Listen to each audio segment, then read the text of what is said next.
Olá, hoje venho mostrar-vos as minhas leituras do mês de julho. Li 17 livros, nenhuma destas leituras foi 5 estrelas, mas muitas destas leituras foram 4,5, ou seja, quase 5 estrelas, mas também tive algumas desilusões. Para além destes 17 livros, ainda li 2 livros infantis para uma atividade que fiz na minha biblioteca municipal. Mas então vamos lá aos livros que eu li no mês de julho. O primeiro foi um Nabokov que eu já tinha na minha lista de desejos há algum tempo e li finalmente este mês. Apesar de eu gostar muito de Nabokov e alguns dos livros deste autor serem os meus favoritos da vida, este aqui desiludiu-me um bocadinho. Aliás, dei apenas 2 estrelas. Sei que é também o favorito de muitos leitores, mas a mim desanimou-me muito. Este livro apresenta-nos um professor de uma universidade americana, um imigrante russo. Para muitos ele é uma personagem muito cativante, engraçada, peculiar, sem dúvida, e aí não posso negar. Mas para mim, como disse, ele foi, assim como a história, bastante entediante. Não posso negar que a escrita de Nabokov é incrível. Aliás, essa é uma das coisas que eu mais gosto em Nabokov, é a sua escrita absolutamente linda, poética. Acho que há poucos autores que consigam escrever como ele. Mas neste romance senti que ele estava apenas a tentar exibir precisamente as suas capacidades de escrita e não propriamente a desenvolver um bom enredo. Depois li Caro Leitor e este livro eu também não gostei, dei apenas 2 estrelas e aqui nem a escrita da autora se safa. Na verdade, eu já há muito tempo que não encontrava uma protagonista tão irritante. A falta de coerência, o facto de se apresentar como uma rapariga diferente das outras, mas depois cair sempre nos mesmos clichês, a incongruência entre o seu discurso e as ações que pratica e o egocentrismo horrível, cansativo. A grande tendência para se apaixonar por todas as personagens masculinas deste livro também foi algo que me irritou bastante, mas isso se calhar já é um problema meu e dos meus gostos literários. E portanto é um livro que eu acho que não tem assim grande conteúdo e portanto não vos posso recomendar. Depois li A Singular Ocorrência e Outras Histórias de Mulheres, de Machado de Assis, e adorei este livro, portanto sim, recomendo bastante. E este aqui demonstrou que realmente a escrita de Machado de Assis é incrível. A sua escrita elegante, aliada à capacidade de criar personagens bastante ricas, complexas e neste caso femininas, foi uma das coisas que eu mais gostei. Antes deste, eu já tinha lido 2 livros do Machado de Assis. Nesta coletânea, o Machado de Assis explora várias perspectivas sobre o amor, a sociedade, o ciúme e principalmente a natureza humana. As mulheres são, como vocês já perceberam, o fio condutor destes contos e ocupam assim o centro de cada uma destas narrativas. Cada um destes contos está repleto de eloquência e muita ironia. Todos eles nos convidam a refletir sobre temas intemporais. São contos incrivelmente envolventes. Depois li A Partida e este aqui não gostei. Aliás, eu já tinha tentado há uns anos ler um livro deste autor e também não gostei. Não tem nada a ver com a forma como o autor escreve, muito pelo contrário, eu acho que o autor escreve muito bem, mas há sempre qualquer coisa que falha no enredo das histórias dele, qualquer coisa que falta para me cativar. E neste aqui, principalmente porque eu acho que é um livro que se adequa mais para quem já é fã do autor, para quem pelo menos já leu mais livros do autor. Aliás, este é um livro que o próprio autor descreve como sendo a última conversa entre ele e os seus leitores. É quase que uma despedida. Apesar da premissa falar numa história de amor entre 2 amigos de quem nos está a contar a história, o livro dedica muito pouco tempo à história de amor destes dois. Aliás, acho que o restante tema do livro é bastante deprimente. E portanto, não só o livro me deprimiu um bocadinho, como também me desiludiu nesta questão, ou seja, eu estava à espera de conhecer melhor a história de amor que me foi prometida na premissa. Depois li O Cântico de Salomão e apesar de ser um livro complexo, vale-se muito a pena, como até agora todos os livros que eu li da Toni. É um livro rico e complexo nos temas que aborda. As personagens são controversas, os diálogos intricados e profundos. Não posso dizer que entendi todas as passagens e tudo o que foi dito neste livro na totalidade, mas é impossível não nos comovermos com esta história. Apesar do foco deste livro ser mais nas personagens masculinas, as personagens femininas têm uma grande importância no livro. São elas que são, de certa forma, o coração desta narrativa. São elas que ficam presas aos casamentos, sufocando as suas próprias identidades, esmagadas e silenciadas pelo fardo da própria vida, associadas à firmeza da terra, à persistência e à resistência. Aquelas que, apesar de tudo, ficam. Agora aquela que foi uma das melhores leituras do mês, um livro que eu também já tinha há muito tempo na minha lista de desejos, mas queria ter tempo para saborear este livro, queria mesmo gostar do livro e ele conseguiu corresponder às minhas expectativas. Mártir. Este livro explora a experiência de ser artista e o impacto profundo da morte na vida. E é através do conceito mártir que o livro explora então este conceito de forma brilhante. O protagonista é um órfão alcoólico em recuperação que oscila constantemente entre a crença e o vazio. Após deixar de beber, mergulha profundamente na poesia para tentar explorar então a questão da morte. Na verdade, a sua obsessão é mais pelo conceito e pelo significado da morte. Isto porque ele não consegue compreender como é que os seus pais morreram com uma morte tão pouco significativa, com tão pouca importância. O protagonista torna-se assim uma espécie de mártir da vida ao ficar tão obcecado com esta ideia. Mais um livro que está a concorrer para os melhores do mês, Rumo a Casa, um livro que foi mesmo quase 5 estrelas, uma história incrível, mas ao mesmo tempo muito dolorosa, sobre o colonialismo, a desigualdade e a escravidão no Ghana e nos Estados Unidos da América. Ao longo deste romance vamos conhecer várias, e quando eu digo várias, são mesmo várias gerações de uma mesma família,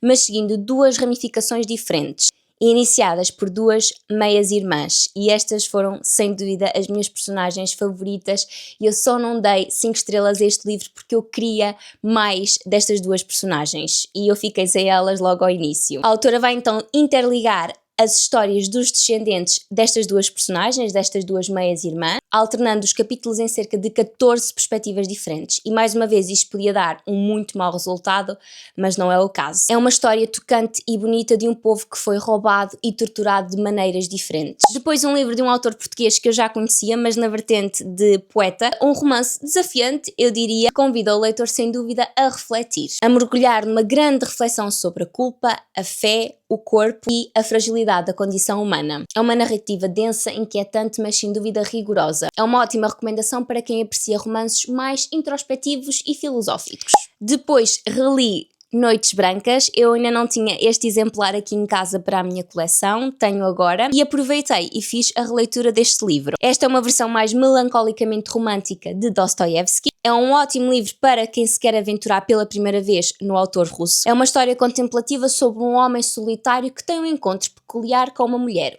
que de certa forma lhe vai mudar a vida. A seguir, um livro mais leve, um thriller, a história de um casal que está junto há cerca de 10 anos, mas que agora está a passar uma fase mais complicada da sua relação. Este casal decide então passar um fim de semana na Escócia para tentar solucionar os problemas desta relação. Uma tempestade acaba por os prender ao local onde eles estavam alojados, e é aqui que a história ganha uma conotação mais sinistra. O local está ligado a uma espécie de feitiçaria ou perseguição às bruxas. É aí que percebemos então que o casal está verdadeiramente em apuros. Como eu disse, é um thriller, é muito fácil de perceber, tem uma vertente mais psicológica, ou seja, não há aqui propriamente uma investigação a decorrer. Aquilo que vai prender o leitor não é propriamente perceber o que é que vai acontecer a seguir, mas sim perceber quem é que está a mentir e quem é que está a esconder o quê. É uma ótima leitura para se fazer, por exemplo, numa tarde de praia ou de piscina, porque lá está, é muito fácil de acompanhar. Depois li Uma Vida em Suspenso, e este livro foi uma espécie de flop, porque eu já o tinha lido há 2 anos, só me apercebi quando fui colocar a leitura no Goodreads. Ao que comecei a ler esta história, tive a sensação que já a conhecia, que já tinha ouvido esta história em algum lado, só não me apercebi que efetivamente já a tinha lido, e portanto só quando o adicionei ao Goodreads é que fiquei um bocadinho desiludida.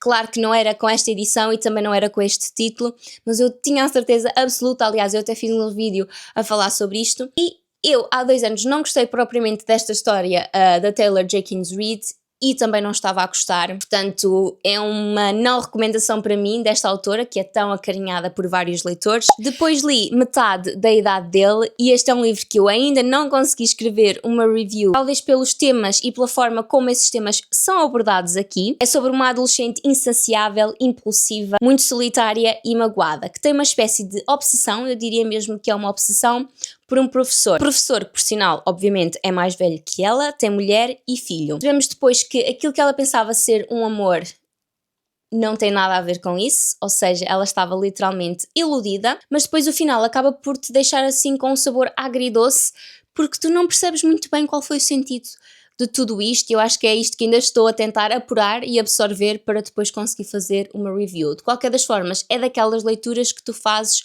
num ápice, muito rápido, muito absorvente. Em 2 tardes acho que qualquer leitor consegue perfeitamente ler este livro. Às férias também me parece uma boa opção, se tiverem curiosidade. Depois li Olhai os Lírios do Campo, mais um livro que eu já há muito tempo que queria ler e tive finalmente oportunidade e correspondeu às minhas expectativas. Foi um livro, mais uma vez, quase 5 estrelas. A simplicidade, a humildade e a procura pela essência da vida são alguns temas que vocês vão encontrar neste livro. Um rapaz de origens humildes e que inicialmente tem até vergonha da sua família. Eu acho que ele a determinada altura até repugna qualquer tipo de miséria e decadência. Ainda assim, acaba por se tornar médico, com muita força e perseverança, e é nessa profissão que conhece a Olivia, como eu costumo dizer, o lírio desta história. É uma história de amor sim, mas é uma história muito mais do que sobre o amor entre estas duas personagens. A transformação desta personagem principal, o Eugênio, é um dos temas centrais do romance. Ele passa por uma jornada verdadeiramente complexa de autodescoberta provocada por um acontecimento não muito bom. Na verdade, um acontecimento profundamente desolador, mas é isso que vai permitir com que ele comece a olhar para a vida de uma maneira diferente e de certa forma também se redimir daquilo que tinham sido algumas ações do passado. É um livro que eu recomendo muito e para quem gosta de clássicos, este tem que fazer parte da vossa lista. Por falar em livros que têm que fazer parte da vossa lista, li Os Despojos do Dia. Ainda não tinha lido este livro do Kazuo Ishiguro e também gostei muito. Aliás, para quem é fã do autor, este é um daqueles livros que tem que fazer, lá está, parte das vossas leituras. E é um livro que aborda um tema que não é muito usual, pelo menos nas leituras que eu normalmente faço. É considerado por muitos leitores um dos retratos mais melancolicamente belos e tristes da literatura. Não sei se será dos livros mais tristes que eu li, mas é sem dúvida o livro mais triste que eu li do autor. Vamos conhecer a história da personagem principal através de flashbacks, tudo contado através de uma espécie de fluxo de consciência. A história de um dedicado mordomo de uma mansão de grande prestígio antes da Segunda Guerra Mundial. É uma grande reflexão à lealdade, honra e dignidade. Este mordomo vai assim refletir ao longo do romance em todos os anos que dedicou à sua profissão e de certa forma também à mansão. Depois li Comerás Flores. Esta foi uma leitura relativamente recente, aliás as próximas são leituras relativamente recentes e portanto ainda não escrevi nenhuma review, mas posso-vos dizer que sim, recomendo este livro, sobre uma relação de dependência emocional. É uma história que eu recomendo sim às mulheres, mas acho que de uma maneira geral a todas as pessoas, principalmente aquelas que já passaram por períodos de dependência emocional, precisamente. É uma história que serve quase que como um alerta. E a autora tem uma escrita também muito bonita e muito poética. Mais uma vez um livro que se lê muito rapidamente numa tarde e portanto se estão à procura de recomendações para as férias, esta também poderá ser uma boa opção. Li também para o clube Muito Barulho por Ler Tito Andrónico. Li não, reli, porque eu já li esta peça 3 vezes, mas não vou revelar muito sobre esta leitura porque pretendo fazer depois um apanhado num vídeo em específico sobre a peça, mas dizer-vos que sim, é uma peça que eu recomendo muito. Talvez não seja a peça ideal para vocês começarem com William Shakespeare, no entanto, é considerada a primeira tragédia que ele escreveu e, portanto, se vocês querem ter logo assim um grande impacto com Shakespeare, por que não? Terminaram o mês, eu li 2 livros que não gostei muito. Um foi Vladimir, semelhante a metade da idade dele, no sentido em que eu não percebi qual foi o sentido de tudo isto.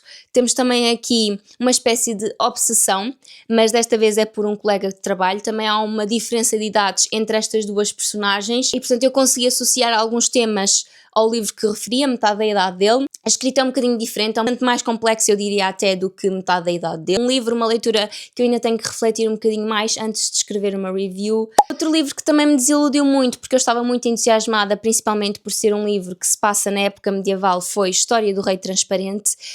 E eu acho que não gostei muito, não por causa da escrita, não por causa da história em si, mas porque eu acho que é mais um livro de aventura, eu diria, e para mim não resultou. Agora, eu li também para a atividade da biblioteca o livro Desculpa. Eu não sei muito sobre livros infantis, gostei muito deste livro e foi um livro que deu para, juntamente com as crianças, refletirmos sobre vários temas, nomeadamente em contexto escolar, claro.